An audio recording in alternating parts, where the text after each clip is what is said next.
இது மகிமை நேரம். ஆண்டவர் உலக ரட்சகரமாக இருக்கிற இயேசு கிறிஸ்துவின் ஈடியன் என்ற பரிசுத்த நாமத்தில் அன்பின் வாழ்த்துக்கள்.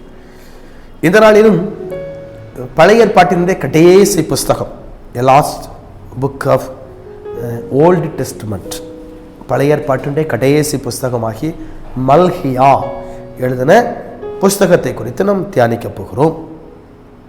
மல்கியா எழுதின புஸ்தகத்தினுடைய அர்த்தம் உங்களை நேசித்தேன். இதனுடைய ஆசிரியர் மல்கியா. இதை எழுதிய ஆசிரியருடைய பெயர் மல்கியா. காலம் 432 425 வரைக்கும். அதிகாரங்கள் 4 அதிகாரங்கள் இருக்கிறது. வசனம் 55 வசனங்கள். இதனுடைய எபிரேய பெயர் மலாஹ்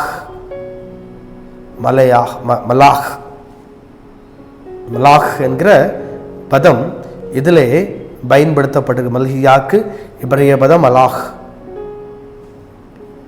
அதே நம்ம தமிழில் அப்படியே வாசம் அப்படின்னா மலையாஹ் என்கிற பதம் பயன்படுத்தலாம். இங்கே இஸ்ரவேலுக்கு தேவனுடைய அன்பு 1ஆம் அதிகாரம் 1ஆம் வசனத்தில் பார்த்தீங்கன்னா, மல்கியாவை கொண்டு கர்த்தர் இஸ்ரவேலுக்கு சொன்ன வார்த்தையின் பாரம். 2ஆம் வசனம், நான் உங்களை சிநேகித்தேன் என்று கர்த்தர் சொல்கிறார்.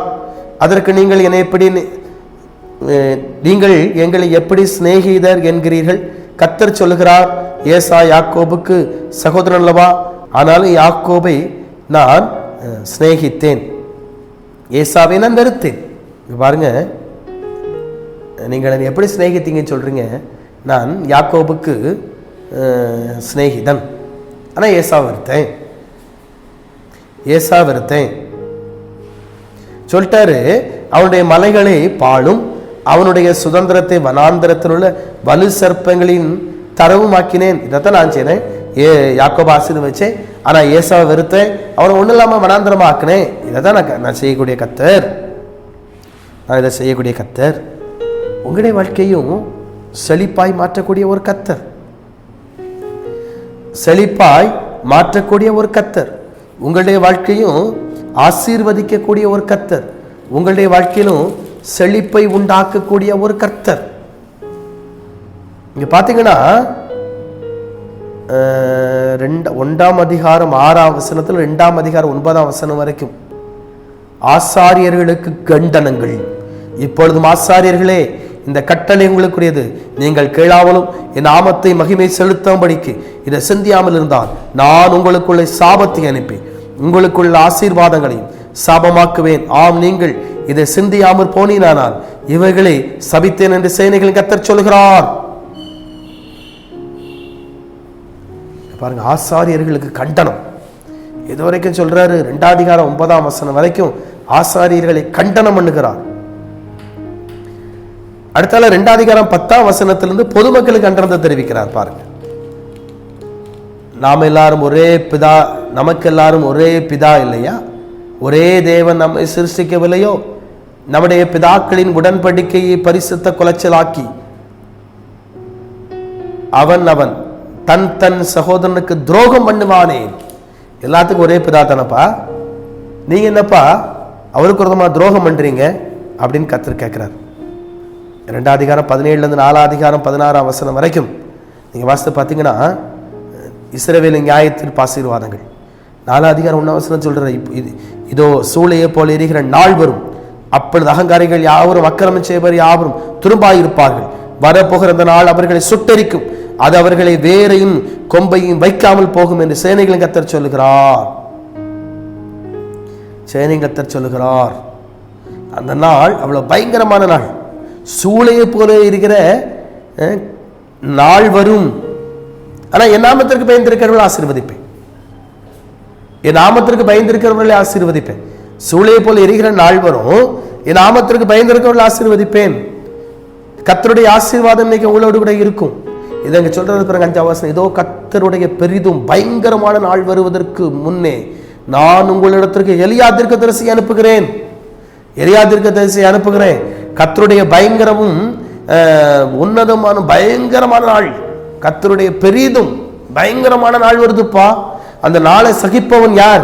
அந்த நாளுக்கு முன்னால் நிற்கிறவன் யார்? அவ்வளவு பயங்கரமான நாள் அது. அவ்வளவு பயங்கரமான கர்த்தருடைய நாள் வருது. எதை சொல்லுது? a final judgment, இறுதி தீர்ப்பு. இறுதி தீர்ப்பு சொல்லப்பட்டிருக்கிறது. இயேசு கிறிஸ்துவின் இரத்தத்தினாலே கழுவப்பட்டிருக்கிறீர்களா? பாவ மன்னிப்பு நிச்சயம் உங்களுக்கு உண்டா? இன்னைக்கு இந்த கர்த்தருடைய நாளை சந்திப்பதற்கு நீங்கள் ஆயத்தமாயிருக்கிறீர்களா? கர்த்தருடைய நாள் 2. 1 நம்முடைய மரணம், இல்லை என்று சொன்னால் இயேசு கிறிஸ்துவின் வருகை. இதுல 2ல ஏதாவது முந்தும், கண்டிப்பா முந்தித்தாகும். எந்த மனுஷனும் இந்த உலகத்தில் யுகாக காலம் வாழ முடியாது. 1 மரணம் அவனை சந்திக்கும், இல்லை என்றால் இயேசுவின் வருகை இருக்கும். அவரை சந்திக்கும்படியாக நம்ம ஆயத்தமாக இருக்கிறோமா? நம்மை ஆயத்தப்படுத்தும்படியாக கர்த்தர் விரும்புகிறார். நம்மை ஆயத்தப்படுத்தும்படியாக ஆண்டவர் விரும்புகிறார். நம்மை ஆயத்தப்படுத்தும்படியாக வல்லமையான கர்த்தர் விரும்புகிறார். உங்க வாழ்க்கை எப்படி இருக்குங்க? பரிசுத்தமா இருக்கீங்களா? ஆண்டவருக்கு நீதியா இருக்கிறீங்களா? கர்த்தருக்கு என்பதாக உன்னதமான சாட்சியா வாழ்றீங்களா? உங்களுடைய அனுபவம், உங்களுடைய வாழ்க்கை எப்படி இருக்கிறது? கர்த்தர் உங்களை பயன்படுத்தும்படியாக விரும்புகிறார். ஆண்டவர் உங்களை பயன்படுத்தும்படியாக விரும்புகிறார். அவருடைய வல்லமை பயன்படுத்தும்படியாக விரும்புகிறது. தலைகளை தாழ்த்தி ஜெபிப்போம். தேங்க்யூ லார்ட், உமக்கு ஸ்தோத்திரம். தேங்க்யூ லார்ட், உமக்கு ஸ்தோத்திரம். அன்பின் ஆண்டவரே, உமக்கு ஸ்தோத்திரம். நீர் எங்களை பயன்படுத்தும்படியாக விரும்புகிறீர். ஆண்டவரே, நீங்கள் எங்களுக்கு ரட்சிப்பை கொடுத்திருக்கிறீர். அந்த ரட்சிப்பை நாங்கள் பெற்றுக்கொள்வதற்கு உதவி செய்யும்படியாக ஜெபிக்கிறோம். தேங்க்யூ லார்ட், உமக்கு நன்றி, உமக்கு நன்றி, உமக்கு நன்றி, உமக்கு ஸ்தோத்திரம். இதை பார்த்து கொண்டிருக்கிற ஒவ்வொரு மீது கர்த்தருடைய வல்லமை இறங்குவதாக, இயேசு கிறிஸ்து உன்னதத்தின் வல்லமை இறங்குவதாக, ஆண்டவருடைய வல்லமை இறங்குவதாக. தேங்க்யூ லார்ட், உமக்கு ஸ்தோத்திரம். தேங்க்யூ லார்ட், உமக்கு ஸ்தோத்திரம். Thank you Lord. ஆண்டவரே, நோயினாலே பாதிக்கப்பட்டிருக்கிற ஒருவருக்காக ஜெபிக்கிறேன். இயேசு கிறிஸ்துவின் வல்லமையான கரம் அவர்கள் மீது விழுவதாக என்று நான் ஜெபிக்கிறேன். உடைய மாட்சிமையான கரம் அவர்கள் மீது விழுவதாக. Thank you Lord. 3.5 ஆண்டு காலமாய் தலையில ஏற்பட்ட ஒரு வலியினாலே பாதிக்கப்பட்டு மிகுந்த கவலையோடு கூட இருக்கிற ஆரோக்கிய மேரி, கர்த்தருடைய வல்லமையான கரமுங்கள் மீது இறங்குகிற சிஸ்டர் ஆரோக்கிய மேரி, இயேசு கிறிஸ்துவின் வல்லமையான கரமுங்களை தொடுகிறது நாளிலும் நீங்கள் இந்த வார்த்தையை, கர்த்தருடைய வார்த்தையை கேட்டுக்கொண்டிருக்கிறீங்க. இந்த நிகழ்ச்சி இப்பொழுது நீங்கள் பார்த்து கொண்டிருக்கிறீங்க. இயேசுவின் வல்லமையான கரமுங்களை தொடுகிறது. உடைய தலைப்புகுதலை கர்த்தருடைய வல்லமை வெல்லுகிறது. கர்த்தர் உங்களுக்கு இந்த நாளிலே விடுதலை கொடுக்கிறார். தேங்க்யூ லார்ட், உமக்கு ஸ்தோத்திரம். தேங்க்யூ லார்ட், உமக்கு ஸ்தோத்திரம். தேங்க்யூ லார்ட், உமக்கு நன்றி, உமக்கு நன்றி, உமக்கு நன்றி. ஆண்டவரே, உடைய வல்லமையான கரம் அவர்களை தொட்டதற்காய் உமக்கு நன்றி. உடைய மாட்சிமையான கரம் அவர்களை தொட்டதற்காய் நன்றி. தேங்க்யூ லார்ட், உமக்கு ஸ்தோத்திரம். தேங்க்யூ லார்ட், உமக்கு ஸ்தோத்திரம். ஹalleluya, ஹalleluya. உமக்கு நன்றி, உமக்கு ஸ்தோத்திரம். உடைய மாட்சிமையான கரம், உடைய மாட்சிமையான கரம் இன்னும் ஒவ்வொரு வியாதியினால யாரெல்லாம் பாதிக்கப்பட்டிருக்கிறார்களோ அவர்கள் மீது விழட்டும் என்று நான் ஜெபிக்கிறேன்.